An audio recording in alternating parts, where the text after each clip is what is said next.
Pernahkah Kisanak merasa telah banting tulang siang dan malam? Namun kemuliaan dan rejeki terasa jauh, seolah sebuah dinding tak kasat mata menghalangi jalan Anda. Ketahuilah seringkali dinding itu tidak dibangun oleh takdir, melainkan oleh tangan kita sendiri. Di saat paling sakral dalam satu hari, para leluhur kita mengajarkan waktu fajar atau wayah esok adalah Titi Yoni, gerbang suci di mana energi semesta masih murni. Di saat inilah, gerbang rezeki kita terbuka paling lebar. Namun, ada 7 kebiasaan sepele yang tanpa sadar kita lakukan yang justru menjadi pagar kering rezeki. Kali ini kita akan membongkar tuntas 7 kebiasaan pagi yang menjadi pintu sengkalai, pintu kesialan, dan bagaimana cara menghindarinya. Rahayu Sagung Dumedi. Assalamualaikum warahmatullahi wabarakatuh. Sugeng rawuh malih wonten ing kasepuhan luhur Raja Mantra, tempat kita bersama ngangsu kauru, menimba ilmu dari sumur kearifan adiluhung. Bagi para jiwa lawas yang senantiasa setia di jalan ini, monggo ditekan tombol subscribe, agar tali batin kita tak akan pernah terputus. Semoga Gusti Ingkang Maha Kuasa senantiasa membimbing kita di jalan yang lurus. Amin. Titi Yoni, gerbang suci waktu fajar. Kisanak, pahamilah, fajar bukanlah sekadar penanda bergantinya malam menjadi siang. Itulah momen di mana energi purwo, atau energi permulaan yang paling murni, memancar dari alam semesta. Apa yang kita lakukan, kita pikirkan dan kita ucapkan di saat ini akan menentukan getaran atau frekuensi jiwa kita sepanjang hari. Jika kita memulai dengan getaran yang positif dan selaras dengan alam, maka rezeki akan mudah mendekat. Namun jika kita memulai dengan getaran yang negatif, maka kita sedang mengusir rezeki itu menjauh. Mari kita bedah satu persatu 7 pagar gaib yang menghalangi rezeki kita. Pitu pagar sengkolo. Pertama, bangun kesiangan, menolak wahyu fajar. Ini adalah musuh terbesar rezeki. Saat matahari sudah tinggi, saat alam sudah sibuk membagikan berkahnya, kita justru baru membuka mata dengan malas. Tindakan ini secara spiritual diartikan sebagai menolak wahyu fajar. Kita kehilangan momentum emas di mana pikiran masih jernih, udara masih bersih, dan energi spiritual berada di puncaknya. Ingatlah pepatah Arab, Al-Barakatu fi bukur. Keberkahan itu ada di waktu pagi. Saat kita bangun siang, kita bukan hanya kehilangan waktu, tapi kita kehilangan berkah. Kedua, mengeluh dan marah, membuka gerbang sukerta. Kata pertama yang keluar dari mulut di pagi hari adalah sebuah sabda, sebuah mantra yang kita ucapkan untuk diri sendiri. Jika yang keluar adalah keluhan, umpatan atau amarah, maka kita sedang membuka gerbang sukerta atau pintu kesialan. Rezeki adalah energi suci. Ia tidak akan sudi mendekati jiwa yang keruh oleh energi negatif. Setiap keluhan seperti hidup kok susah terus adalah doa yang tanpa sadar kita panjatkan, dan semesta akan menjawab sesuai apa yang kita minta. Maka gantilah keluhan menjadi syukur, dan gantilah amarah menjadi doa. Ketiga, lupa bersyukur, memutus tali rasa marang Gusti. Bisa membuka mata dan bernapas di pagi hari adalah rezeki terbesar yang sering kita lupa. Hati yang tidak pernah bersyukur akan selalu merasa kurang. Hidupnya akan terasa sempit meski hartanya melimpah.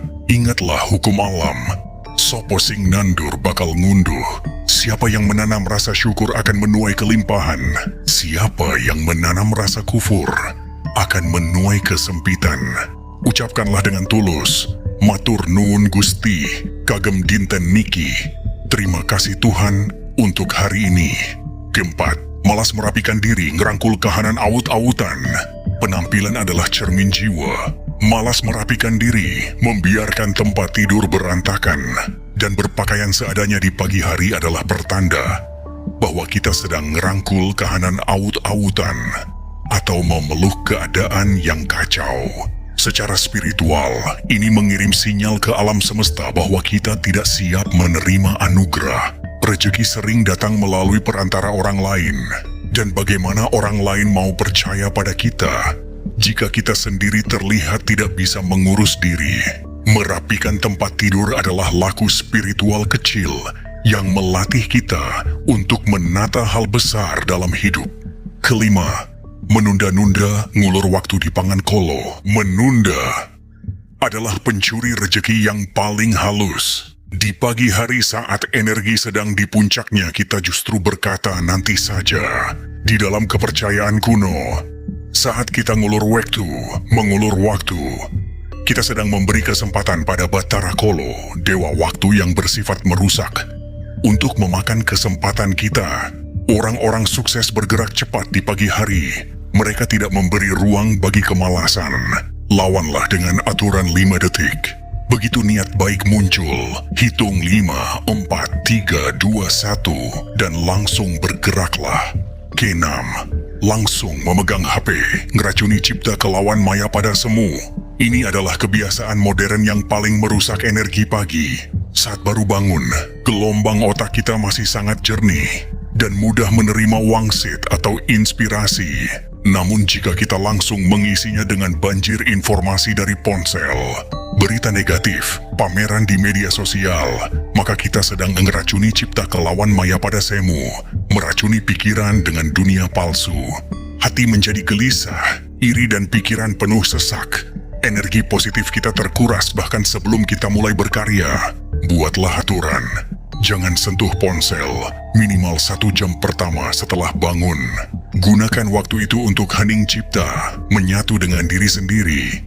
Ketujuh, lupa berdoa lumaku tanpa minta pangestu. Inilah pagar yang paling fatal. Bekerja keras tanpa berdoa ibarat lumaku tanpa minta pangestu. Berjalan tanpa meminta restu. Kita merasa semua adalah hasil jerih payah kita sendiri, melupakan bahwa ada kekuatan maha besar yang mengatur segalanya. Doa di pagi hari adalah cara kita menyelaraskan niat kita dengan kehendak ilahi. Ia adalah kompas batin yang memastikan bahwa kerja keras kita tidak hanya menghasilkan materi, tapi juga berkah. Tanpa doa kita laksana perahu tanpa nahkoda, terombang-ambing di lautan takdir. Sedulurku, apakah salah satu masih kalian lakukan? Bagaimana efeknya? Coba ceritakan di kolom komentar agar sedulur yang lain bisa belajar bersama. Lalu Ki, bagaimana cara meruntuhkan ketujuh pagar ini? Lakukanlah ritual pagi penarik kemuliaan ini. Amalan pamungkas pembuka rezeki. Bangun sebelum fajar, sambutlah energi murni alam semesta. Hening cipta, duduklah bersila sejenak, rasakan nafasmu. Ucapkan syukur dalam hati atas nafas yang masih berhembus. Sungguh sedulur papat, sediakan segelas air putih. Niatkan dalam hati. Kanggo sedulurku papat, kalimo pancer. Mugi tansah paring pepadang ing lakuku dino iki. Lalu minumlah air itu. Resik peturon, rapikan tempat tidurmu. Ini adalah kemenangan pertamamu di hari itu. Niat ingsun. Ucapkan niat atau tujuan utamamu hari ini dengan penuh keyakinan. Kisanak, rezeki dan kemuliaan bukanlah sesuatu yang dikejar, melainkan diundang. Dia akan datang pada jiwa-jiwa yang siap menyambutnya. Runtuhkanlah 7 pagar gaib penghalang rezeki ini dengan memulai pagimu secara sakral. Sebab barang siapa yang mampu menaklukkan paginya, maka ia akan mampu menaklukkan harinya. Dan pada akhirnya menaklukkan takdirnya. Terima kasih telah menyimak wejangan ini sampai tuntas. Rahayu, rahayu, rahayu sagung dumadi. Wassalamualaikum warahmatullahi wabarakatuh.